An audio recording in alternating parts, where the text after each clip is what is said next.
Salve, acelerados! Sejam bem-vindos a mais um 0 a 100, o podcast do Acelerados, com a companhia de Marcelo Mogamura, Hector Vieira. E hoje a gente vai falar de carro alemão com o proprietário da marca Audi. Depois que a família Senna vendeu a marca Audi no Brasil, ela vendeu para o Gerold Pelekamp, que comprou por €1 a marca, aquelas histórias que o cara vai lá, compra a Brown, fábrica, né? O Ross Brown com a Honda. A Jaguar comprou, a Red Bull comprou a Jaguar e hoje está alçando a marca a esse sucesso.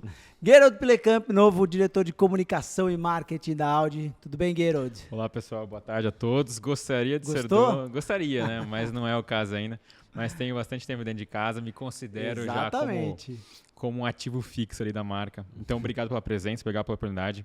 Espero contribuir bastante com os temas da Audi para vocês. Legal, é isso aí, por isso que a gente chamou você aqui, porque a gente fala muito de carro com a visão do jornalista, com a visão do apaixonado, com a visão de quem testa, mas é muito legal ter a visão da marca, né? De quem está dentro da marca. E você está na Audi desde que começou a sua carreira profissional, começou como estagiário, foi galgando os degraus aí, morou na Alemanha até chegar agora na diretoria de marketing. Então eu vou te fazer uma pergunta muito simples. Quando é que chega o novo RS3? Eu vou jogar essa bomba no seu colo. Eu quero saber agora quando é que a gente vai para volta rápida com o RS3. O público está cobrando. Eu imagino essa cobrança. Eu também cobro bastante. É um baita carro, né? O RS3 tem uma história inacreditável. Eu acho que o brasileiro ele é apaixonado pela esportividade, né? Ele curte muito.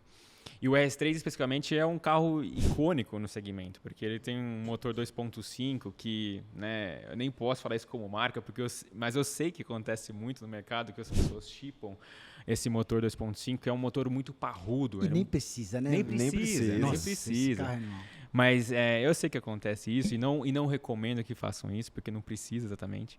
Mas é um motor muito robusto, é um motor que tem muita potência, entrega, a relação curva-potência dele é muito boa. E o que eu posso falar é que é um carro que a gente está muito em estudos, muito em breve a gente pode confirmar ele para vocês, porque é um carro que faz sentido para o mercado brasileiro. Hoje a gente tem uma linha de performance de RS, com RS5, com RS6 e um RSQ8. Então, e o RS e-tron GT também, um 100% elétrico, né, que completa a família. A gente tem uma linha de Audi Sport, vamos dizer assim, que tem um portfólio bacana e a gente entende que o RS3 faz super sentido também para o nosso mercado. Seria o RS de entrada, então a gente está nos finalmente com esse carro e muito em breve a gente pode trazer uma decisão para vocês. Oh, que legal. E, aliás, falando sobre linha RS no Brasil, né? RS6 virou o carro da vez ali, né? O daily driver dos sonhos. Teve aí uma época que estava com sobrepreço, aí normalizou a oferta. Como é que está hoje a oferta de RS6? Tem na concessionária para você encomendar? Tem fila? Como é que tá? Quem quer um RS6? Difícil. Difícil encontrar, né? É um carro super desejado. Não tem rival, né? Não tem rival. E aqueles também que beiram ali a ser um rival do RS6, ou eles estão em outro patamar, ou não tem disponibilidade, ou a marca acaba não oferecendo aqui no Brasil. Então, é difícil, respondendo a tua pergunta, você encontrar um carro desse. A gente também trabalha na linha RS num olhar muito de customização, são clientes exclusivos, e isso é muito importante para o cara poder customizar o carro dele. Então, normalmente, os carros que chegam no Brasil são todos já vendidos. Isso é uma coisa legal que a Audi mudou recentemente, né? Você pode fazer a customização, escolher o carro, assim como faziam Ferrari, Porsche, a Audi não fazia no Brasil e de uns tempos para cá faz. Isso vale para todos os RS? Se eu quiser um RSQ8, e-tron, RS5, eu posso escolher cor de roda, estofamento, tudo possível. Esse foi o nosso, né, na época eu estava em produto ainda, esse foi um dos pilares que a gente usou para dar ainda mais exclusividade para os modelos RS. Os modelos RS eles não têm um volume grande, por realmente conta do nicho do mercado, então a gente consegue fazer a customização. Essa customização leva um pouco mais de tempo para ser produzida, porque o carro ele é produzido como se fosse um carro preto. Depois ele sai da linha de montagem, ele vai para uma outra linha de montagem oficial da marca, e aí ele recebe toda a customização. Então é como se fosse uma dupla montagem que o carro tem. E esse programa, por ser mais complexo, a gente trouxe como uma oportunidade de exclusividade. A gente entende que esses caras desse segmento de RS, os caras, os clientes, eles querem essa customização, eles precisam dessa customização. Ele não quer um carro igual ao do vizinho. Então a gente trouxe, foi em 2021, quando a gente trouxe o relançamento, né, de vários modelos RS, a gente pensou realmente em ter essa exclusividade, que é algo único no segmento hoje do mercado brasileiro. Pouquíssimas marcas, eu diria que quase nenhuma oferece esse tipo de customização. Consegue ter. Você pode customizar o tipo de roda, você pode customizar o tipo de cor externa, cor interna. E muitos desses pacotes tá no preço do carro. Você não paga nada mais por isso. Isso que é legal, né? Você não ter, eu tenho que pagar mais 200, 300, 400 mil reais a mais por isso. E é algo realmente exclusivo pelo preço, quase que dentro da customização ela não altera o preço do carro? Ou existem alguns itens que alteram? Nem todas. A Audi Exclusive, a cor externa altera. Quando você perde, por exemplo, o freio de cerâmica, altera. Ou até o pacote interno de cores, né? O couro do carro. Agora, customização de grade, customização de roda, pinças de freios em diversas cores, essas alterações, legal. Você não paga nada mais por isso. E quanto tempo demora? Você falou que demora mais esse processo? Quanto tempo chega a demorar? Depende de carro a carro, mas assim, normalmente é de 6 a 8 semanas a mais que você altera no seu processo da cadeia logística inteira, né? Então, desde a produção do carro até a entrega, vamos dizer assim, é de 6 a 8 semanas a mais para um cliente que não está customizando versus um cliente que está customizando. E a porcentagem de quem customiza, você sabe dizer? Tipo, é mais próximo dos 100%, eu imagino, do que do zero. É alta. Assim, eu não tenho o valor exato, mas da última vez que eu recebi essa informação, era algo em torno de 60% a 70%. Mais então, assim, é mais a metade das pessoas que estão customizando. É mais uma garantia, né? Mais uma marca de sucesso para a gente, porque nesse nível de clientes, o cara realmente não quer A gente igual. andou, por exemplo, num RS5 verde, a gente fez a volta rápida, 4 portas, com a roda dourada, coloca imagens aí. Cara, esse carro, um dia eu saí para jantar, né, com ele, músico. Nossa senhora, parou o restaurante de uma certa forma que eu quase desci e falei, não é meu não, pessoal, parem de olhar para mim. Mas o carro realmente é uma cor muito diferente, né? E acho que era fosca ainda. Meio musgo, né? Meio... Tá na frota esse carro ainda? Tá lá ainda. Ô, Fiuza, manda pra nós aí, passar uns 6 meses.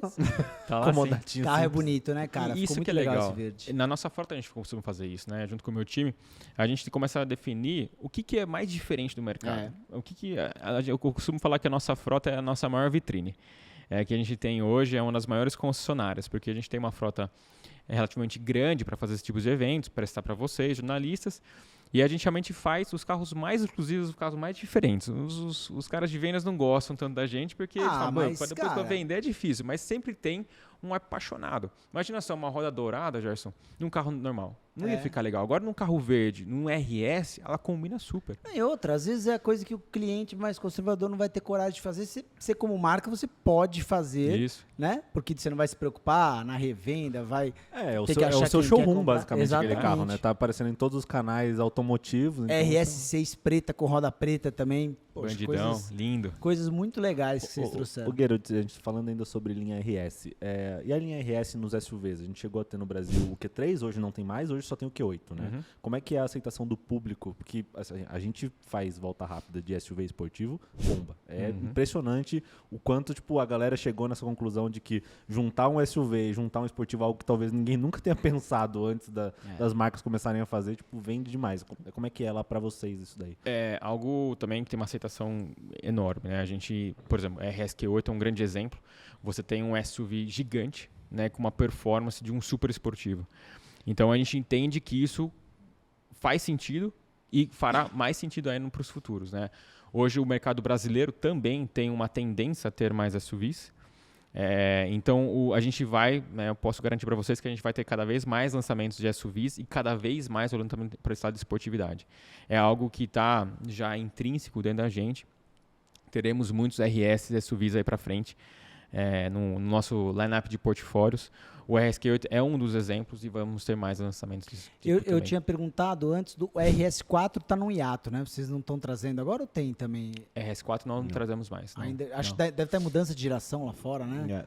Mas é um carro também que fez bastante sucesso. Muito, os Avantes, né? A gente pensou no lineup de portfólios ideal, que é um sedã, que é um Sport Sedan, né? Que é o RS5. Pensamos numa Station Wagon, que é o R6, né? Não tem como não ser o R6. E pensamos no SUV, que é o RSQ8. Né? E agora também completamos com o GT, que é o carro, né? Assim, quando a gente fala de GT, ele tem que ser um RS, ele tem que ser um super esportivo. Lançamos depois também a GT de entrada, vamos dizer assim. Mas era o nosso line-up que a gente entendia o mais completo possível. De um sedã, de um station wagon e de um SUV. Agora, vamos lá da linha RS para a linha de entrada. A3, você sabe que eu tive um A3 1.8 turbo pratinha, 2003, se eu não me engano aquele, e agora eu tenho um S3, 2 portas, pretinho, 2001. Pô, sou apaixonado pela linha dos Audizinhos de entrada. O A3 já foi um carro de sucesso enorme no Brasil e hoje ele está num momento ali de briga de mercado. Qual é o plano para a linha de entrada A3 no futuro? Vocês pensam de alguma forma? Porque todas as marcas com as linhas de entrada, e eu digo isso, a BMW com o 118 também, a Mercedes agora acho que só traz o A35, para cima. Esses carros eles caíram num valor que ele ficou caro para a entrada e para o segmento médio o cara já dá mais um passo e já vai para um outro carro, para um carro maior, né? Como é que vocês estão enxergando e identificando o momento do A3 dentro da marca? Para a gente não mudou nada, porque o A3 ele tem hoje uma participação de mercado de algo em torno de 80%. Muito em conta, né, porque os concorrentes não estão muito presentes, mas mesmo os presentes, a gente tem tido muito sucesso com o A3. Ele é o carro de entrada para a gente. Né? A gente tem lá fora outros modelos, mas aqui no Brasil ele é o carro de entrada para a gente e sempre, muito provavelmente, até os próximos 10 anos continuará sendo. A1 existe lá fora, mas para vocês não faz nenhum sentido aqui no Não, Brasil, ele fez né? muito sentido no começo no passado. lá. Ele fez muito sentido no passado. E a gente entendeu, né, que a transformação do segmento, indo para os motores mais altos, indo para os segmentos mais altos, o A3 é a combinação perfeita para o nosso mercado. E eu digo isso porque a gente, muito na virtude da pandemia também, entendemos que o cliente ele espera a alta tecnologia, o alto valor agregado, conectividade, ele realmente espera o luxo de uma marca premium como a Audi. E aí a gente fez sentido com o A3 e outros modelos a gente tirou do nosso portfólio de produtos.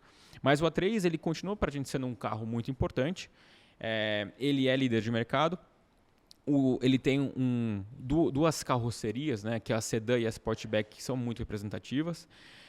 Fora, ele também tem a mesma participação, a mesma relevância como aqui, muito presente. Acho que mundialmente o A3 é um dos carros mais conhecidos da Audi. Então a gente continua com o maior interesse no segmento, continua aqui no Brasil trazendo o A3 e vamos continuar trazendo o Sportback e sedã. E quando a gente fala do consumidor em si, eu entendo, né? O consumidor, por um pouquinho a mais, ele acaba talvez levando o sedã. Talvez até o Q3, né? E essa SUV, é a minha pergunta. Ou né, um SUV, ele cabe no SUV. Mas o que a gente mais escuta dos nossos concessionários e clientes, poxa, eu quero ter um carro compacto e hoje eu não encontro isso no mercado. Eu quero ter um carro pequeno para o dia a dia. Eu quero ter um carro menor.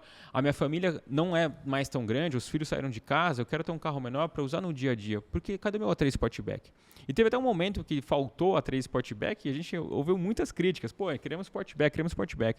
E hoje a produção se neutralizou. Temos a oferta de Sportback sedã. Então, assim, a gente entende que mesmo os concorrentes não estando ali presentes, existe um mercado e a gente tem que atender os diversos tipos de público. Temos um sedã, que é um A4, um A5. Temos também um A3 sedã. Temos um Sportback, que é o A3. Temos um SUV, que é o Q3. Temos os SUVs maiores. E o cliente ainda do Q3 e do A3 sedã, ele ainda é muito diferente? Sim e não. Né? Tem aquele que quer um pouquinho mais de carro maior, porque tem uma mulher, por ter uma família maior, assim, mas tem também aquele cara que fala, não, o A3 atende a ambos, né? As duas pessoas. Achar o ponto certo do cliente é muito difícil nesse segmento, Gerson. É difícil você dar o nome, né, às pessoas, a idade, o perfil, porque eles se misturam muitas vezes. Aqui no mercado brasileiro é difícil acertar que aquele carro vai ser para um público de 20 a 30 anos, aí o A4 é de 25 a 35, como acontece muito lá fora. Eu tive essa experiência lá fora e eu percebia que era muito segmentado os carros lá, e aqui no Brasil isso se mistura um pouquinho. Eu acho que sim, muitos clientes preferem o SUV, com certeza, estão mais fora de estrada, tem famílias maiores, mas também tem outros que falam, o A3 super me atende. Eu perguntei do A1 porque, acho que foi em 2018, eu fui no lançamento do R8, porque eu lembro das minhas viagens, né? 2018, 19, pandemia, aí filho, nunca mais viajei. Então, em breve voltarei. Mas eu lembro que acho que foi 2018 e eu vi um A1 no aeroporto. Cara, o carrinho muito na medida, muito legal, muito diferente do A1 que chegou em 2010, né, no Brasil. Foi 2009, o A1 com uma baita festa legal, uma época muito, muito legal da Audi aqui nesse sentido de trazer um produto muito inovador. E eu acho que o A1 trouxe muita gente nova para a marca, né, naquela época. Trouxe mesmo, foi um baita evento que a gente fez aqui em São Paulo. O A1, ele teve outro tipo de público, né? Ele começa a pegar segmento era o carro menos... do solteiro. Ali, o carro do solteiro, carro, do jovem. Né, de quem tava voando. Tava indo pra balada sexta-feira, quinta-feira à noite. Foi outras épocas, né? O mercado mudou muito de 2010 para cá. Era da época que o A3 chegou a custar R$ 99.900. Sim. Ou seja, era 99 mil, abaixo de R$ 100.000. A gente comparava na época da revista Carro A3 com Corolla. Era o comparativo de mercado. Eu lembro do A3 Sport, o Sport duas portas, aquela versãozinha que veio com a roda meio escurecida e tal, 110 mil, isso em 2006, se não me engano, uma coisa assim. Era outros tempos. Mais pra frente. Foi 2010. 2010, Eu tive um Sportback duas portas também. E aí começam as coisas, né? Porque você começa a subir os patamares de preço por conta de N questões, que a gente não precisa entrar aqui em detalhes, mas você começa a ver, né, como que eu encaixo o A1 dentro do portfólio de A3. Na época, eu lembro que nesse 99 mil, o A1 era 89 mil. Era uma baita diferença já. Hoje, né, essa diferença não se justifica mais no mercado e você nem consegue mais trazer essa diferença significativa para você encaixar outro produto. Então, o A3 realmente fica o nosso carro de entrada, nosso lançamento. É um carro super desejado, baita, bem configurado, né? A gente tem duas versões ali, o S-Line e a Performance Black, baita configurado. A gente vende mais a mais cara, inclusive, da Performance Black, que é onde tem realmente teto solar, rodas maiores, pretas, todo o kit S-Line, as decorações em tudo em preto. E, assim, é super bem aceitado, né? E a gente precisa atender todo o nosso portfólio, né, de clientes, com Sportbacks, com sedãs, com SUVs. Então a gente traz uma gama mais variada. Dito tudo isso, Gerald, acho que a A1 pro Brasil é um pouco real. Mas e Q2? Considerando a suminização do mercado. Eu acredito muito num Q2. Eu acreditava muito num Q2 no passado, né? Hoje eu entendo que o Q3 ele conseguiu tomar esse espaço. Eu entendo que, até pelo grupo Volkswagen, os SUVs menores vão ficar com outras marcas.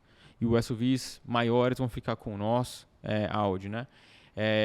Eu acho que esse segmento, né, um segmento de SUV, que a gente chama internamente de A00, vai ficar com marcas, né, da Volkswagen, e os SUVs maiores vão ficar com nós. Então, olhando para o portfólio de produtos, a gente sabe, né, a gente sabe o portfólio de produtos daqui a 10 anos, a gente vai ficar mais com o Q3 do que um Q2. Ele tá perguntando do Q2, Gerald, porque ele ficou uma temporada com o carro lá na Europa. Q2 diesel. Cara, e tá querendo assinar um cheque, é isso? Não, mas quando isso? Agora que eu gravei Nürburgring agora. É verdade, você só viaja. Mas eu não viajo. Fui até Nürburgring de Q2, mas não. Você sabe, a minha época gloriosa de viagem, eu fui no lançamento do RS3 em Mônaco. Nossa. Eu vou até caçar uma foto para jogar aqui. Aliás, um beijo para Leila, Charlinho, saudoso Charlinho, também estava nessa viagem. Cara, esse RS3 de 5 cilindros, o último também era, mas esse foi em 2011, se eu não me engano, vermelho. Que carro, que experiência. Rodrigo Mora foi comigo no banco do passageiro, começou a ficar calado, começou a ficar branco e tive que parar para tomar um ar. Mora, você vai comentar aqui, vai falar se é verdade ou não. Tudo bem, Mora? Tudo bem. Mas a gente pegou umas estradinhas ali, cara, olha que metidão que eu vou ser agora. A gente foi ali de Mônaco para Menton, foi para a divisa da Itália, deu o test drive, fazer uma subida ali. aquelas que a gente vê realmente em foto, aquelas curvas de 180, cara, animal. Então foi um test drive bem legal. Ô, Gerd, você estava falando sobre, até uma curiosidade do A3, né, que a versão mais vendida é a mais cara, inclusive, e hoje no portfólio de vocês da Audi, a gente não tem muitas, na verdade acho que a gente não tem nenhuma linha S, né, tipo, não tem S3, S4, ou é um modelo de entrada ou já é uma versão RS mais topo de linha. Como é que foi essa transformação? Porque antes vocês tinham um portfólio bem assim, com essas versões intermediárias apostando bastante, né, eu andei bastante em linha de S da Audi, então como é que é ficar sem essas opções de mercado, assim, faz diferença ou realmente o cliente que já está a partir de 200, 300 mil reais já quer só a versão cabeçuda mesmo? A gente faz muitas pesquisas em relação ao portfólio, ao line-up, motorização, e na época a gente realmente chegou a ofertar, né, a linha S, RS e a linha A ou Q juntos. Mas aí a gente começou a ver que quando a gente lançava a linha RS, a linha S morria. Né, ou perdia forças. Por quê? Porque quando chegava no patamar de preço, ele já optava pelo RS, né? Que é o highlight da esportividade, que é o highlight de que você pode ter no segmento. Óbvio que tem algumas exceções, né? E eu conheço as exceções, eu sei que vocês vão perguntar que no S3 o TTS fazia super diferença. Eu sei disso, porque daí o patamar começava a ficar um pouco maior, né? Mas assim, quando a gente vai para um A6, aí depois um S6 e um RS6, o cara fala, cara, isso aqui, obrigado, eu prefiro um RS6. O segmento, né, e o mercado mudou bastante. Então, assim, nessa evolução que teve em todas as montadoras e com nós não foi diferente, a gente falou assim, vamos trazer um portfólio recheado e completo de A/Q, e aí a gente traz sempre a versão super esportiva RS. Acontece que alguns modelos, né, por exemplo, recentes inclusive, nós temos um SQ8 ou nós temos um e-tron S, sabe? Então, isso acontece em alguns portfólios de produtos que você tem a versão S, mas não tem a versão RS. Isso é normal de acontecer, não é uma decisão nossa, é uma decisão da matriz que entende todo o portfólio de produtos. E aí a gente também traz a versão S por não ter uma versão RS. Mas também pensando a longo prazo, vocês podem ter certeza que, né, os S e os RS estão nos nossos planos, a gente está estudando com muito carinho, não podemos garantir nada agora, mas a gente estuda cada vez mais, recebendo feedbacks dos clientes, do mercado, dos concessionários, que alguns segmentos, algumas opções ainda são muito relevantes. Ainda cabem. Você, aproveitando esse gancho que você acabou de falar, você assumiu comunicação, mas você é de produto, inclusive quando você trabalhou na Alemanha, e o seu trabalho era, inclusive, trazer os carros para cá, né? Uhum. Óbvio que a palavra configurar, final... Né? Configurar o pacote Brasil. Óbvio que a palavra final sempre é da matriz. Mas a minha dúvida é como é que é esse jogo entre a filial daqui e lá? Assim, vocês levantam a mão e falam, estamos vendo aqui uma pesquisa de mercado que indica um buraco aqui. E só complementando a sua pergunta, pessoal, quem nunca teve a oportunidade de ir para a Europa, por exemplo, às vezes você vê um A3 com roda de ferro lá, né? Não sei se existe atualmente, mas no começo dos A3 mais antigos... Tem ainda, né? Ainda tem, com roda de ferro, opções de entrada muito mais baratas. E para o Brasil não faz sentido nenhum, né? Então, você precisa ter alguém que conhece esse mercado.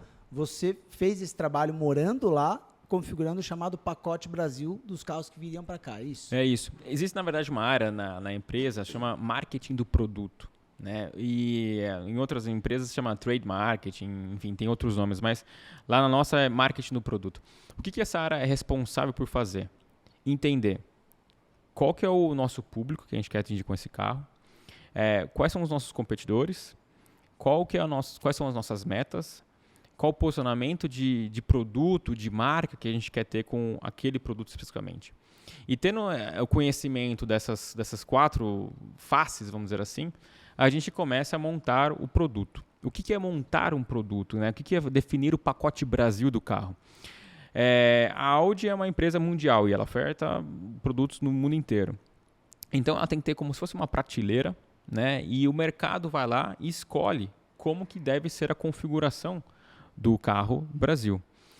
Só configuração? Não, é motor, é powertrain, né, é tração, é câmbio. Você tem um conjunto de prateleiras que você vai escolhendo, fazendo cherry pick, né, as seleções que você escolhe, como você quer o powertrain do seu carro, qual carroceria você quer ter uma versão sedã, uma versão SUV, uma versão Sportback, qual roda, qual range de rodas. E é a responsabilidade que eu tinha no passado como marketing do produto em definir a configuração dos carros. Agora eu lembrei de uma história que a gente tem que falar muito bem falado sobre escolher pacote Brasil. Daqui, terminando aqui, a gente vai falar dessa. Vamos falar. E aí essa área também tem o escopo de definir o preço desse carro, o preço público sugerido, né, que a gente costuma falar. Então, é um conjunto de fatores que você tem que selecionar. Você monta esse pacote Brasil. Você tem meio que uma aprovação da Alemanha de se esse carro pode ser ou não pode ser comercializado. Eu quero fazer um parênteses aqui, gente. Eu já trabalhei numa outra indústria, né, antes de entrar na Audi. É uma indústria de lâmpadas. Não tenho muita experiência em outras indústrias, mas tenho um pouquinho... Emocionante trabalhar na indústria de lâmpadas, hein? Nossa senhora. Imagina fazer o cherry picking. Devia ser o máximo. Essa fluorescente aqui. Com certeza, quando você estava configurando o RS6, você fala assim, puta, que saudade de pensar em filamento, né? Por isso. Por isso que eu tô falando isso. Um abraço para a indústria de lâmpada. Não fiquem bravos com a gente, que hoje todo Inclusive, mundo... aqui, ó. Se não fosse vocês, a gente não tinha como estar gravando. Não tem luz para um monte de coisa. Mas o que é interessante e é super complexo, nossa indústria de carros, gente, é uma das mais complexas do mundo. Posso garantir que se não é a top 10... Não, a indústria brasileira, não. O Brasil, em todos os aspectos, não é para amadores. Não. E na indústria automotiva automobilística mais é isso, ainda. né, cara? A complexidade de você... por que vocês não trazem tal tecnologia? Porque tem uma série de legislações, você tem que homologar o veículo, você tem que testar, você tem certificações... você tem um órgão regulador que é uma coisa, você tem um outro órgão regulador que é outra coisa. O Brasil, como você falou, não é para amadores. Então, assim, é uma complexidade gigante que a gente tem aqui. Tá? E tem custo também. Por exemplo, trazer o S3 e o RS3 não é só uma decisão, vamos trazer os dois ou não vamos. Tem custo homologar um e homologar outro. Eu via muito disso, mas o motor é o mesmo, só tem mais chip aqui, por que vocês não conseguem trazer? Aí você só pensava se não conhece o governo e as regras e tudo, né? E não diria que nem só governo, é business também aqui, né? Que fala bastante. Então, voltando à tua pergunta, né? Daí tem essa área de marketing de produto que faz a aprovação do pacote Brasil, né? A gente submete à Alemanha e fala assim, esse é nosso carro que a gente quer para o futuro. Beleza, eles aprovam, está decidido. E aí, ao longo do ciclo de vida, tem as atualizações, os facelifts, né?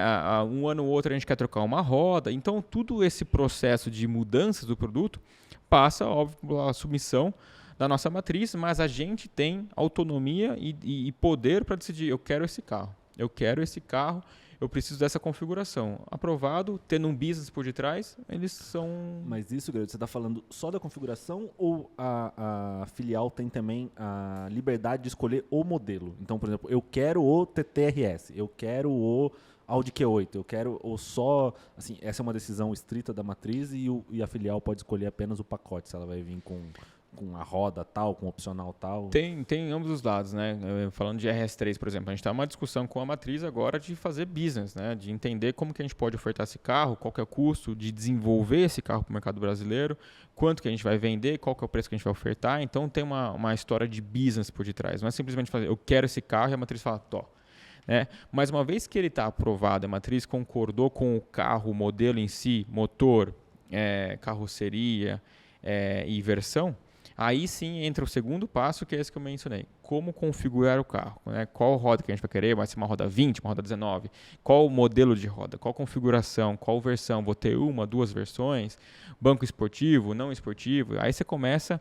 Mas primeiro tem um processo de business, de entender o custo, desenvolvimento e homologação do carro, para depois entrar na segunda etapa, que é a configuração. É a mesma lógica aqui. Você é a matriz, nós somos as filiais, vendemos para você a pauta, fala, Gerson, eu quero fazer essa pauta. Aí você autoriza e a partir desse momento a gente vai pro pacote Brasil. Mentira, que a diferença é que a matriz manda, eu já não mando em absolutamente mais nada. Aqui eu chego, já tá tudo pronto. Agora me fala uma coisa, como é que é esse sistema para montar o carro? Era obviamente um sistema interno, você ia lá escolhendo a roda, o câmbio, tudo isso. E aí eu vou te fazer uma outra pergunta, né? Que existe uma lenda urbana que só você vai poder desvendar aqui. Essa é a história que você vai Essa é a história. E eu vou te falando a história e você vai me confirmar se é verdade ou não. Que a história é a seguinte: o maior erro da Audi no Brasil. Pum! Essa é a manchete, né? Que virou hoje um carro de valor de mercado mais alto do que os outros, que é o R8 manual, as 15 unidades que existem no Brasil de R8 manual. Existe uma venda na GTO, propaganda para vocês, meus amigos, se não venderam, se eu não me engano, por R$739 mil. O carro 2012 é mais caro do que o R8 V10 de mesmo ano, V8 automático. E aí, a lenda diz que estas 15 unidades foram encomendadas por engano, né? Na hora de selecionar o câmbio, em vez de colocar o câmbio automático, colocou o câmbio, dupla embreagem, né? O câmbio DSG. DSG, colocou o câmbio manual, e aí chegou aqui no Brasil, desembarcou do container, putz, Charlinho. veio um pênalti aqui. Meu Charlinho. Deus, mandaram 15 carros manual, o que a gente faz e tal? E aí, diz a lenda, você vai me corrigir, que aí vamos criar uma série especial e vender como manual, e fez um sucesso. Essa história é verdade e foi você que fez o pedido desses carros? Em partes, Gerson. Em partes é verdade. Eu já escutei muita história disso aí também. E tô aqui realmente para contar qual foi História real, a história real. Direto da fonte, A galera. história real. Mas antes de falar dessa história, como que funciona? Você tem um sistema que chama MBV. Na verdade, eu nem sei qual que é a abreviação disso, o que quer dizer, mas é um sistema que você consegue configurar todos os carros do grupo Volkswagen. O que é configurar? Você tem todos os opcionais, então é como se olhasse para a prateleira, né, que eu falei para vocês antes, é como se você olhasse para prateleiras e você consegue ver tudo que pode ser ofertado no carro. E aí esse sistema tem um código que você tem que colocar o seu país. Né? Então, Brasil tem um código, a Alemanha tem outro código, os Estados Unidos tem outro código, você coloca o seu país. E quando você coloca o seu país, você fala para o Brasil, aquele carro vai ter aqueles itens de série e você também precisa colocar os itens que serão ofertados como opcional. Por quê? Porque esse sistema ele é a base para daí que os dealers, não, os concessionários, façam os nossos pedidos e fazer o pedido dentro do pacote Brasil. Né? Porque a gente não quer nenhum carro configuração errada ou configuração que não esteja dentro do pacote Brasil. Os Audi Exclusives, por exemplo, a gente coloca tudo que o cliente pode customizar como opcional e tudo que é de série. Esse sistema é o base para você configurar o carro. Então, uma vez configurado o carro, aí vem o próximo passo, que é fazer os pedidos do carro. E aí tem uma equipe hoje na área da Audi, junto com os concessionários que fazem todos os pedidos. Mas falando especificamente desse caso, né, que é um caso que eu sou muito marcado na Audi Brasil por esse caso. Os mais antigos, o Charlinho, né, que Deus o tenha, que também lembra muito bem desse caso, mas enfim, outros executivos da empresa me marcaram muito por esse caso. Então, assim, de fato, tem algumas coisas que são verdades, outras coisas que são mentiras. Eu quero contar a história de verdade mesmo. Estamos ávidos para saber. É o seguinte, a gente tinha, isso estou falando de 15 anos atrás praticamente, né? Eu era ainda analista na época e meu chefe saiu de férias. Né? E ele falou assim, Gerald, não precisa fazer nenhum pedido. Né? Ele era responsável, meu chefe, meu gerente, era responsável por fazer os pedidos das concessionárias.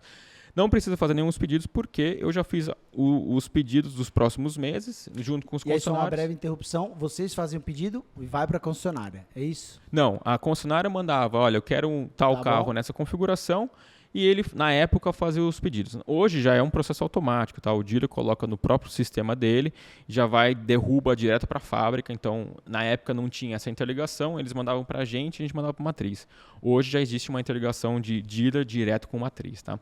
Aí seu chefe de férias. Meu chefe de férias, eu falei assim, Guerreiro, não precisa fazer nenhum pedido, porque eu já fiz os pedidos com os dealers do próximo mês, tá tudo certo, mas eu quero te instruir, né? Caso tenha algum pedido especial, alguma alteração para fazer, eu quero te instruir para você saber como usar o sistema. Muito bem, ele deu a instrução para mim, saiu de férias, tudo bem. Na época... Isso aí, sexta-feira, 6h30 da tarde, já com a cervejinha na mesa, ele foi instruir. Não, eu era super dedicado, anotei certinho como fazer o passo a passo. Bom, ele saiu de férias, tudo certo, e na época a gente tinha um programa, né, de corrida, né? Na verdade, uma corrida era uma escolinha de pilotagem que a gente queria ter. Inclusive, aconteceu a escolinha de pilotagem, não sei se vocês se lembram, você mencionou que o A3, duas portas, 2.0 turbo de 200 cavalos, teve esse curso de pilotagem, e a gente queria ter diversos níveis de curso de pilotagem. E ia passar pelo A3 2.0, que era o curso inicial de pilotagem. Depois ia ter um superior, que a gente oferecia também para os clientes, que era com o TTS. E ia ter o highlight, né, o principal top de curso, que era com o R8. Só que na época a gente estava lançando, ou já tinha lançado o V10. Né, o V10 dupla embreagem, o R-Tronic, que a gente fala. E a gente queria criar algo exclusivo, né, algo diferenciado para esse curso nosso de pilotagem. E aí surgiu a ideia, por que não fazer um manual? E o manual só tinha no V8, no R8 V8. E não sei se vocês já andaram, provavelmente sim, no R8 manual. Putz, esse eu ainda não andei, Não, mas eu também já não. ouvi falar que é fantástico. Se vocês tiverem algum vídeo aí do YouTube, alguma coisa para colocar, por favor, coloque para os ouvintes perceberem. A troca de marcha, a grelha, ele é um câmbio de 6 marchas. A troca de marcha, aquela grelha, faz um barulho tão gostoso e ela é curta, né? Então você tem aquela troca de marcha muito precisa e curtinha. E era uma experiência que a gente queria trazer para os nossos clientes. Então a gente pensou, vamos criar no nosso curso de pilotagem esse V8 manual, né? Para ser algo diferente do V10, que todo mundo queria o V10, né? Era a gente começou o lançamento do R8 com o V8, depois veio o V10 e todo mundo queria o V10. Vamos conseguir fazer algo diferente do V10 com um câmbio manual. E o câmbio manual estava disponível no V8, não estava disponível no V10. Perfeito. Né? E aí eu recebi ordens do meu diretor na época, né? Falou assim, Guilherme, a gente quer pedir algumas unidades para fazer esse curso de pilotagem. E aí tinha um outro sistema que eu tinha que entrar, que você coloca o código do carro, você coloca o código da cor externa e você coloca o código da cor interna. Tudo não existe você colocar branco, né, nos sistemas de pedidos da fábrica. O Pantone. Tem um código interno nosso, né? Siglas, isso tudo por siglas. Então você coloca o código do modelo, o código da cor externa, o código da cor interna e a quantidade. Né? E aí eu recebi ordens do diretor da empresa, falou assim, a gente tem um curso de pilotagem para fazer aqui, vamos começar com esse curso de pilotagem. E aí, entendendo qual foi o sucesso, qual será o sucesso desse curso de pilotagem, a gente pode inclusive abrir, né, para comercialização do V8 manual. Né? Mais uma opção para que a gente podia ofertar para os nossos clientes. Muito bem, né? Eu, grandão lá, falei, deixa comigo, eu sei fazer, né? Coloquei o código interno, coloquei o código externo, a cor interna e perguntei qual que é a quantidade. A gente precisa de 5 modelos V8 manual para fazer esse curso de pilotagem. Coloquei 5 e dei o Enter. Só que na época a tela, né, não mudou. Não sei se teve um problema de 2012, conexão. isso. 2012, muito tempo atrás. Não mudou e eu dei mais um clique. Também não mudou, mais um clique. E existe um controle, né, de processo ali. Eu Que vou usar isso como desculpa. Comprei Parabéns, 3 M3. Você acabou de comprar 20 reais. existe na época um controle que meu chefe recebia um e-mail, né? Olha, você pediu tais carros.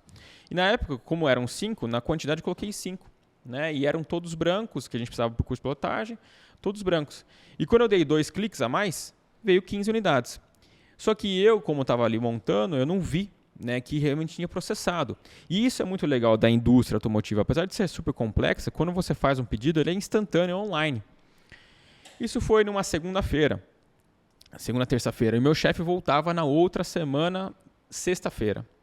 Eu falei, bom, não consegui fazer aqui os pedidos, vou deixar para o meu chefe. Avisei o meu diretor, olha, não consegui fazer os pedidos, mas eu entendo que a gente pode esperar 2 semanas aqui, beleza. E por ser just in time, quando a gente fez os pedidos, quando meu chefe voltou, a gente viu que a gente tinha 15, ao invés de 5. E aí ia um e-mail de confirmação para o seu chefe dos Para o pedidos? meu chefe. Ou seja, ele não estava lá. Acidente aéreo. Era o double check, que era ele não estava lá. Ele não estava lá, exato.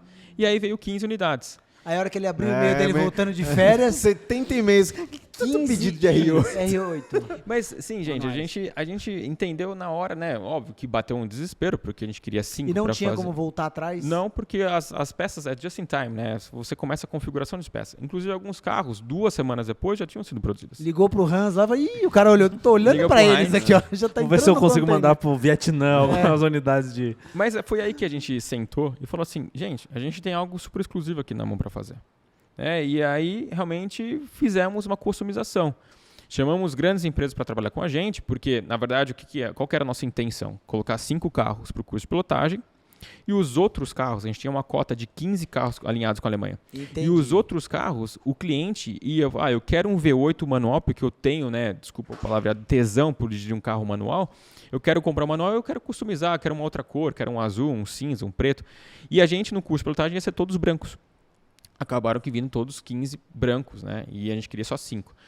E aí foi que a gente sentou com a MTM aqui no Brasil, a gente fez uma customização dos carros, eles ganharam mais potência, a gente pintou as pinças de freios, a gente fez toda uma exclusividade daquilo, né? Colocamos plaquetas nos carros para realmente serem numerados. E, infelizmente, o curso de pilotagem acabou não indo para frente. E, felizmente, quando a gente comunicou pela primeira vez que tinha um carro desse porte manual, foi instantâneo. Foi um muita sucesso, gente querendo esse carro. E a gente falou, pô, que bom que a gente não tem um curso mais, porque a gente consegue vender para nossos clientes. Então, assim, né, trazendo em outras palavras, do limão a gente fez uma grande limonada, a gente fica super feliz com isso, porque eu lembro que na época, se eu não me engano, o carro custava 569. E hoje, anos depois... 739, acho que o que está anunciado. Pois é, e anos depois, normalmente o carro desvaloriza, esse carro super valorizou. Né, algo exclusivo, e voltando de novo à linha RS, nossa, né? Algo exclusivo que a gente conseguiu fazer uma coisa icônica. Então, legal. A história que eu tinha ouvido errou o botão. Era para pedir 15 automáticos, não prestou atenção, errou, clicou no botão de 15 manuais. Não é essa história, a história é mais longa, mais complexa, então legal ter ouvido da fonte. A ideia era 5 para o curso de pilotagem, não atualizou a tela, vieram 15, não rolou o curso de pilotagem, os 15 foram à venda. Porque era essa a minha pergunta também. Não teve o curso, né? Os carros não foram usados para o curso depois da venda. Eles foram 15 vendidos como 0 km, né? Isso aí. Mas ouvindo, quem pode estar ouvindo essa história e tal, pode se perguntar assim, pô, mas então não dá para fazer isso sempre? Trazer versões assim exclusivas em lotes, nem que sejam lotes pequenos, para fazer essas vendas e aí esses carros pelo menos existirem aqui no Brasil e tal, em configuração manual ou em alguma outra configuração que tem aqui no Brasil. Mas eu imagino que vocês fizeram essa limonada, mas ao mesmo tempo também teve todo um custo extra, porque esse carro teve que ser homologado, eu imagino que um custo... Já estava. Ah, ele já estava. Com essa configuração. Já existia a liberdade de pedir 15. Na verdade, vocês tinham acordado 15 com a matriz. Se fosse o pedido de um carro não homologado, aí talvez não... Aí esse é o problema. Não, porque daí envolve outras coisas, né? Porque na época, a gente já tinha a homologação do V8 manual e também do V8 DSG. Ah, perfeito. E aí a gente estava homologando o V10, que aí só tinha o DSG, mas a gente já tinha a homologação do carro. O que aconteceu aqui é realmente a configuração, né, que a gente não esperava, né, foi uma falha minha, um erro meu, mas sim, a gente fez o limão, uma grande limonada, e teve muito sucesso. Dá para fazer isso mais vezes? Claro que dá, e fazemos isso. A gente tem diversas séries especiais, diversas customizações diferentes daquilo que a gente está habituado a fazer. Inclusive, muito em breve a gente vai ter mais uma série especial para comunicar para vocês. Mas recentemente a gente fez, né? O Q8. O Fiuza falou que é agora que vai falar. Agora. Fala agora. Pode falar. Daqui a pouco a gente tem uma novidade muito legal para vocês. Mas a gente fez com o Q8 e-tron, né? O nosso último lançamento, a Launch Edition. Então o carro, quando veio para o mercado, a gente traz uma customização, 50 unidades ali, que são diferentes daquelas que a gente vai comercializar no futuro. Agora, é muito louco, né? Como foram pedidos 15 carros de valor exorbitante, um carro super esportivo, uma produção complexa, e ninguém de lá ligou, mandou e-mail. É isso mesmo? Foi isso? São 15 mesmo? Porque foram pedidos separados, né? Não foi nem que foi 20 num pedido só, não, que poderia ser normal. Agora você recebeu 3 e-mails. Recebeu 3 e-mails, o cara foi lá e produziu. Se mandou, acabou. Produziu e, tipo, de novo, né? Tem a conferência, que era com o meu chefe, que devia ter olhado o e-mail dele, né? Mas, de novo, isso foi numa segunda, ele voltou só na sexta-feira. Se eu não me engano, tinha 3 carros já produzidos. A produção de um carro hoje, ela... quando não tem customização, ela é mais rápida, né? Em um dia você consegue produzir um carro, ter tudo ali. Então, assim, desse timing, foi realmente uma falha de comunicação nossa, Audi Brasil, não se falar e não checar isso. Mas, existe uma conferência. A gente tinha acordado 15 unidades com a Alemanha, né? A gente tinha realmente isso porque a gente queria 5 para o curso de pilotagem e outros 10 para comercialização, que seriam posterior ao curso de pilotagem. Mas aí chegou, a hora que a gente lançou o primeiro, eu lembro hoje o Charinho falando, Gerald, esse carro vai ser um sucesso, porque não existe... Pô, Gerald, vamos fazer uma limonada. Deu pênalti, mas deu bom. Deu bom. E a Leila, inclusive, também na época, eu estava lá também. Um grande abraço, Leila, uma amiga minha. A hora que a gente comunicou, e o Charinho falou isso pra gente, Gerald, vai ser um sucesso, porque é difícil você encontrar um carro desse porte manual no mercado. E hoje, hoje a gente tem referência disso. Câmbio manual, a Audi tem algum carro com câmbio manual hoje ainda? Acho que talvez nas versões de entrada, mas esportivo tem oferta? Esportivo não. Não, esportivo não. Manual acho que só nas versões de entrada lá fora, né? Isso, nos carros, nos As, nos Qs tem, né? E quando vai para um segmento, acho que do Q5 para cima, já não tem mais, são todos realmente automáticos, ou DSG ou Tiptronic, dupla embreagem normalmente. Mas nos A3 e Q3 lá fora tem ainda assim câmbios manuais. E Gerard, a gente está falando tanto de R8, né, V8, V10 e tudo mais, mas a gente sabe que a Audi está no meio de um momento de transição importante, porque daqui 3 anos o plano é que vocês só tenham lançamentos de carros elétricos. Inclusive, acho que esse ano ainda vai ter o Q6 e-tron, que vai estrear uma nova plataforma elétrica e tal, junto com a do Macan.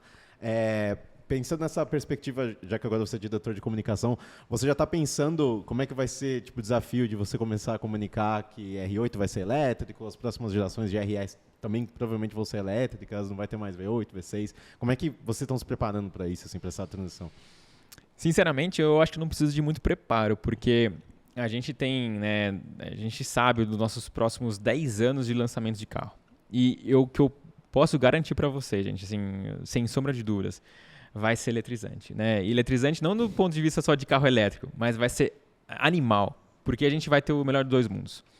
E então, assim, óbvio que a gente precisa ter um preparo, mas assim, eu estou super confortável em dizer que a gente vai ter o melhor dos mundos, carros elétricos e carro a combustão. A gente decidiu como matriz, né, como Audi, como todo mundialmente, que nós queremos lançar os últimos melhores, como que eu posso dizer isso? Os últimos melhores carros a combustão.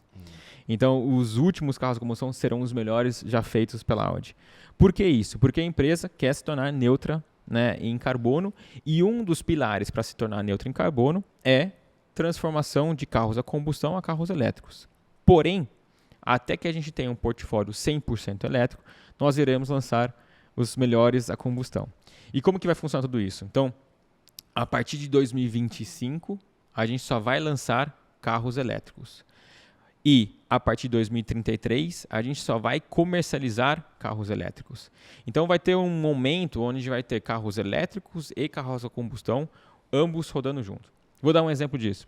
Teremos um Q6? Né? Teremos. O Q6, ele é, vamos dizer assim, o primo da Q5, 100% elétrica.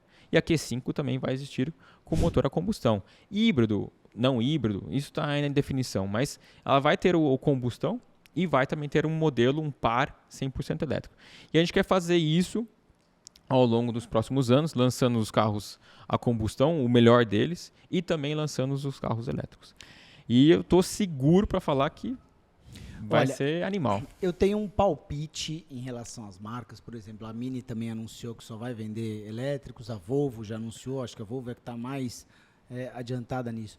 O meu palpite é que este plano entre 2025 e 2033, algo vai acontecer na produção de combustíveis fósseis, na produção de combustíveis fósseis não, na produção de combustíveis, talvez a gasolina sintética que a Porsche vem desenvolvendo, mas algo vai equilibrar em que as marcas não vão chegar só na venda de elétricos. Eu acredito nisso, que em algum momento ainda vai existir um mix, até porque tem a questão da produção de energia na Europa, que é muito diferente. A produção de energia no Brasil é abundante por conta das hidrelétricas, é uma energia fácil, limpa, né? Limpa. Solar, eólica, tudo mais. Exato. Já na Europa chega a ser um problema, né? Mas, enfim, existem os planos. Sim, e claro. Quem fez esses planos estudou. Acho que também uma coisa que pode acontecer. E também, por outra coisa, por prazer ao dirigir. Não que o elétrico não ofereça prazer ao dirigir, mas eu acho que a demanda do prazer ao dirigir a combustão ainda vai manter, não sei se 70-30, 70 elétrico, 30 combustão, mas eu acho que não vão morrer, assim, 100%. A não ser em marcas mais de nicho, como a Volvo, por exemplo. Então, indo em cima disso, aí é um pitaco total, pode ser uma grande besteira que eu tô falando, mas a gente tem grandes conglomerados, né? Então, o grupo Volkswagen, a Stellantis. Talvez as marcas escolham que uma marca vai optar por um caminho, outra marca vai optar por outro. Então, a gente pode ter num grupo Volkswagen, a Volkswagen fazendo carros elétricos, a Porsche fazendo combustível sintético, então... Mas eu concordo, mas pelo que o plano que a Audi tem, a Audi já fez essa escolha a partir de 2033 ser a marca de eletrificação. Mas, por exemplo, eu sou um cara consumidor de Audi, fã de Audi e gostaria de ter, a partir de 2033, sim, uma opção a combustão. Quantos como eu ainda não vão existir no mundo para talvez fazer a Audi repaginar um pouco esse plano, né? É aquela pensata enorme entre... A gente tá E olha que eu seguro. sou muito fã de elétrico, cara. Eu fui com a RS Citroën GT outro dia, eu falei, cara, quem não gosta disso aqui, assim, tá tendo um preconceito idiota de nunca ter andado. Porque quem gosta de carro, não tem como não gostar de um carro daquele. É muito legal. Assim, eu respeito super, né, e entendo isso, né, a gente viu várias transformações no segmento automotivo, né, várias mesmo, né, e o carburador, né, o flex, quantas pessoas acreditavam, não acreditavam, enfim, a gente está num momento delicado disso, né, acho que estamos na frente de uma grande transformação da eletrificação. O que eu tenho certeza é que a gente precisa fazer algo diferente. Claro. E todas as marcas precisam fazer algo diferente. Porque do jeito que a gente está levando o mundo, sinceramente, eu não sei, né, se nossos filhos vão ter um futuro, né, brilhante ou legal como a gente teve. E isso passa por uma responsabilidade muito grande das montadoras. E a gente carrega muito isso dentro da gente. E a gente entende e sabe desse feedback qual é a emoção de um carro a combustão hoje. É o barulho. Talvez sei lá, lack of turbo, né, que alguns carros ainda têm.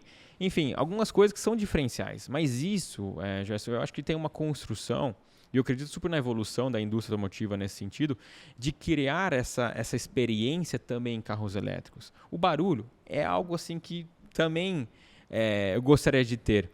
Mas quando a gente anda em um carro elétrico, eu não estou num carro elétrico, eu estou num carro híbrido, e eu não escuto nenhum barulho, ou até minha namorada fala, o carro tá ligado mesmo? Porque eu não tô ouvindo nenhum barulho. Pro dia a dia eu prefiro. É um conforto, assim, que não tem preço, né? Quando você vai para uma pista, talvez a gente tenha realmente aquele barulho que precisa realmente ter. E isso dá para ser criado, né? Acho que a tecnologia tá aí para fazer essa transformação. O cheiro, talvez também a gente consiga replicar isso, o cheiro da gasolina.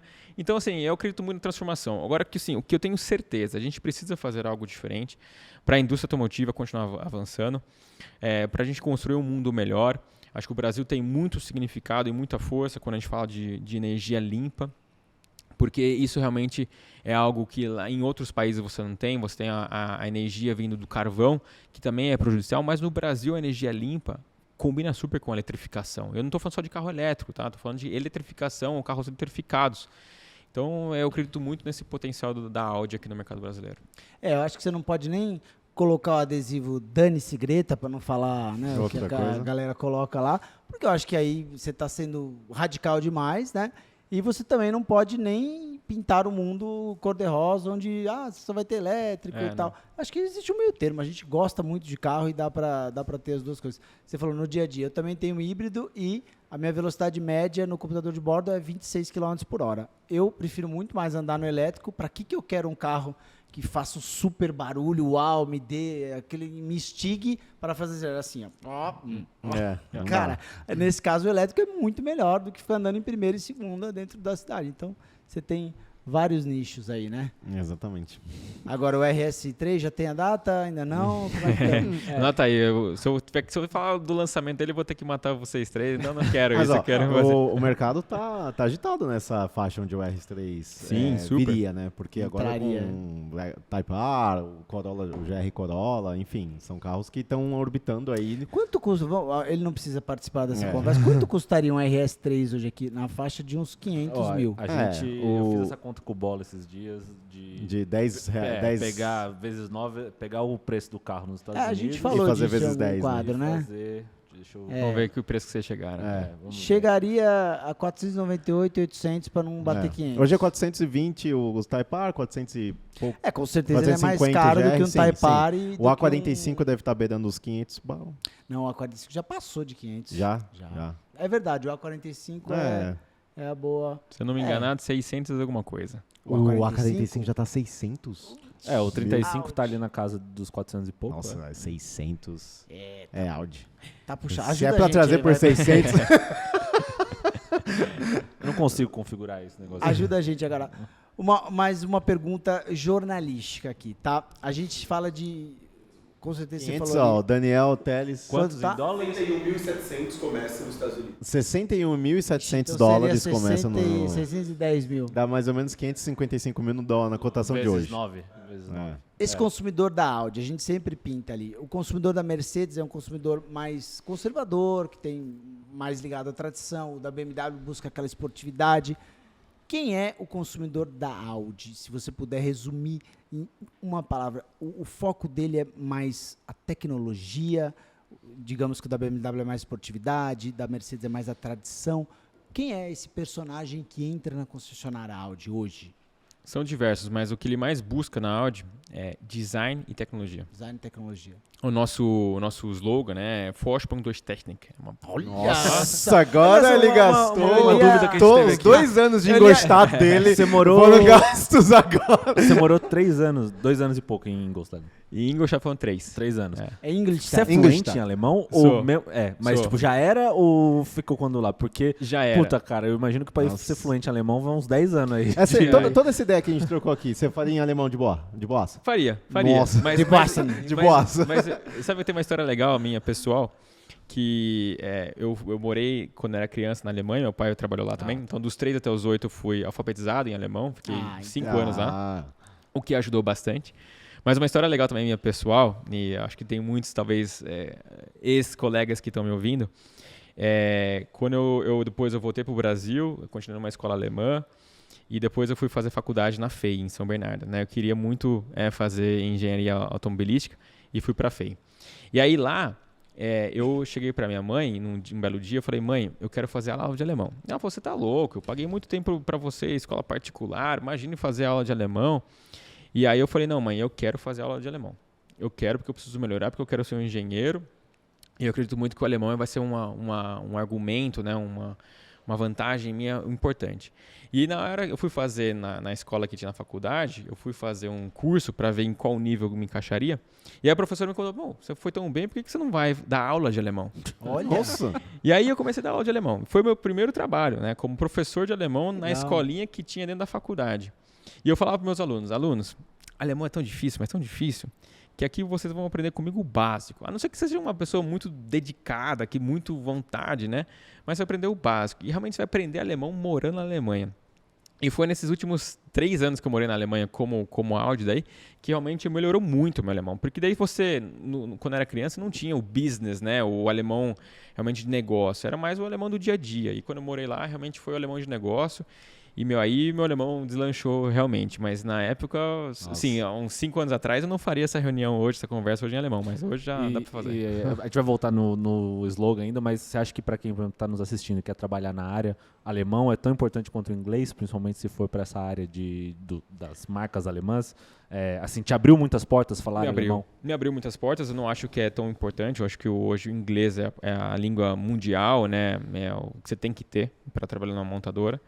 Mas o alemão, sem dúvida nenhuma, é um grande diferencial. Hoje, inclusive, né, a gente estava numa reunião ali com diversos parceiros, começou em inglês.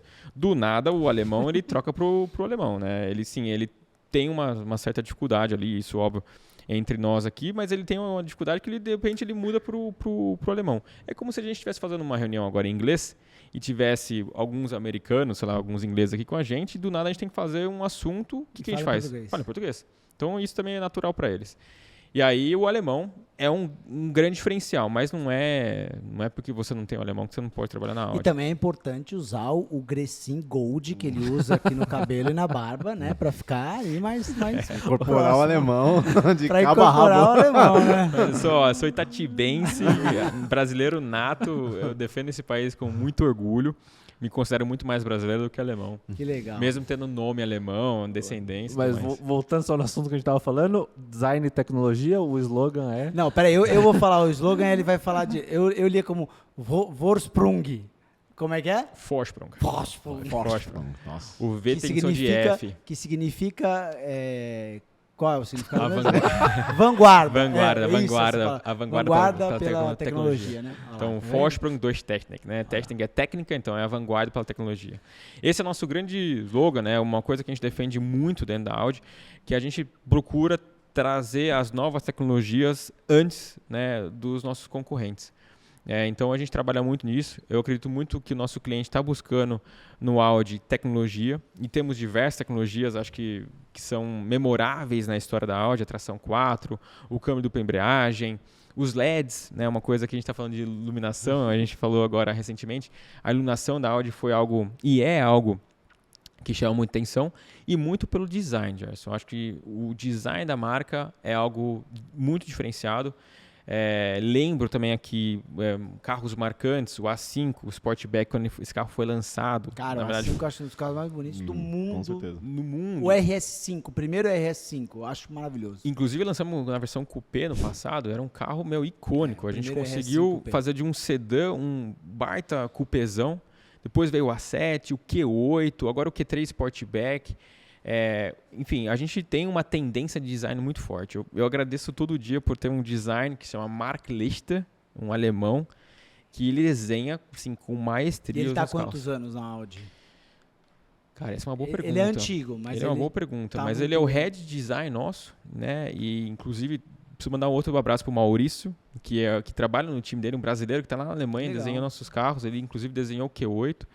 Enfim, o time dele está construindo alguns carros, desenhando alguns carros, e é mais legal ainda falar do lado montadora, dos próximos carros que a gente vai ver, gente. É algo que vocês não podem assim, imaginar. A Audi tem acertado muito a mão no design. Isso que Inclusive, eu eu ia queria falar, saber a inclusive- sua opinião sobre a dianteira do M3 e do M2. Não gosto, Do i7. não gosto. Mas a Audi, ela tá numa fase muito boa com esses carros, e até por causa da eletrificação permite também mais liberdade com desenho também, né? Pensando em carro elétrico e tudo mais. Mas é verdade também que num passado nem tão recente, existia uma crítica aí, não só a Audi, mas um grupo Volkswagen como um todo, de ter um design menos chamativo, né? Os carros eram muito... Os carros tudo igual. A padronização da... Padronização, assim, que acabou não Linguagem dando tão... de design, né? acabou não dando tão certo, e hoje vocês estão muito mais livres disso, né? Sim. Sabe uma coisa que é legal no design, gente, que a gente também vê como uma grande dificuldade na indústria automotiva como um todo?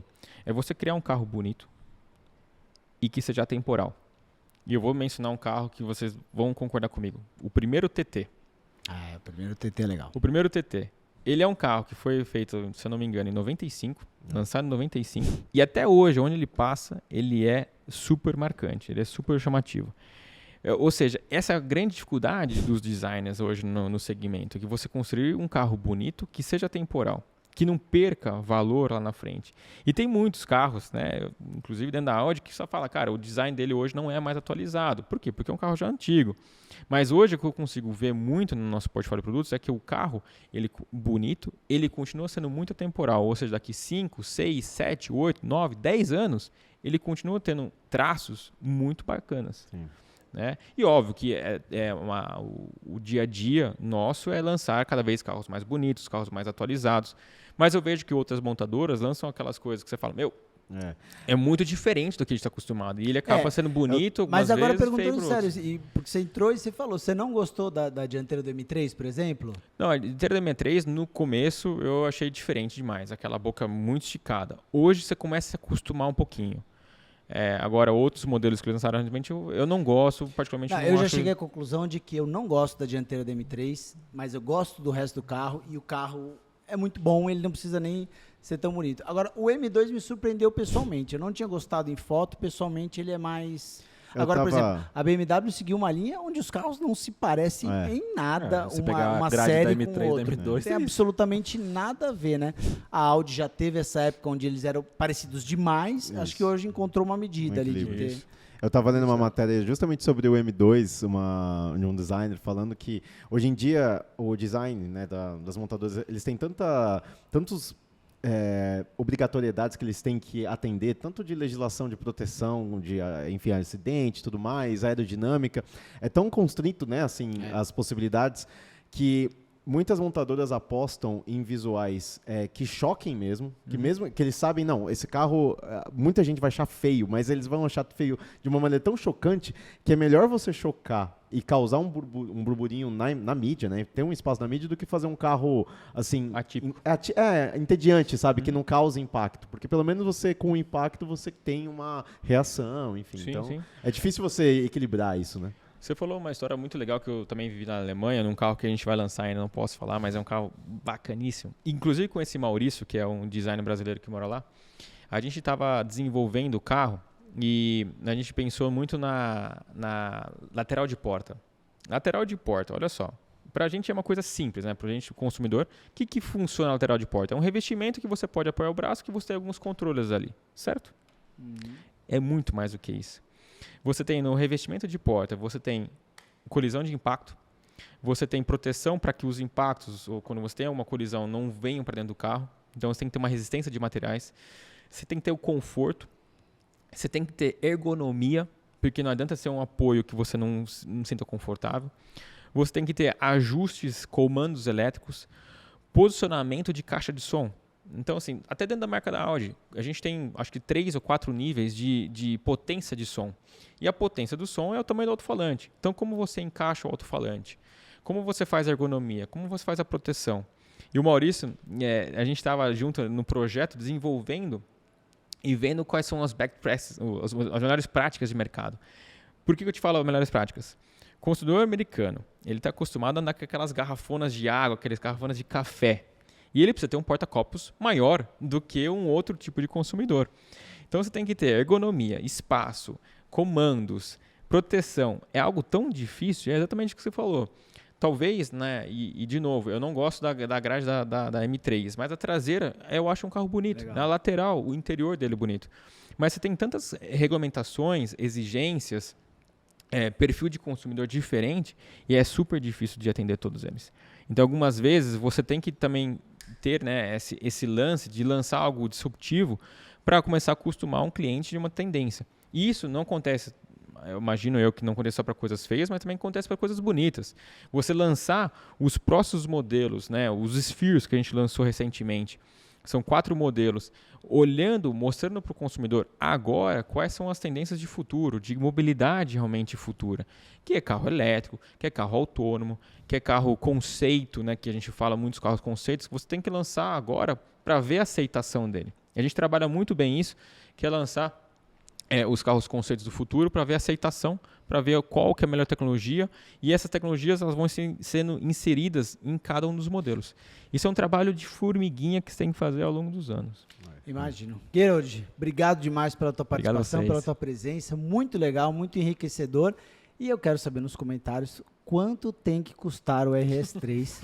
O comentário mais curtido pela galera vai ser o preço que a Audi vai colocar no RS3. Vamos sortear uma RS3. Fica aqui o nosso compromisso nesse momento aqui com vocês. Mas estamos esperando esse carro, hein? Esse carro é legal, hein? Eu prometo, gente. Está faltando. Eu prometo, na próxima vez que eu vier aqui, realmente vai ser com um sim ou com um não. E outra, se não for um RS3, gente, eu posso ter certeza, a gente tem visão de mercado, né, de longo prazo da montadora. Eu tenho certeza que vocês vão se surpreender muito com os próximos futuros da Audi. Legal demais. Siga a Audi aí nas redes sociais para acompanhar todas essas movimentações aí. Valeu demais. Deixa o seu like aí, se inscreve no Acelerado se você ainda não é inscrito, ativa o sininho no celular. Até a próxima. Bom final de semana.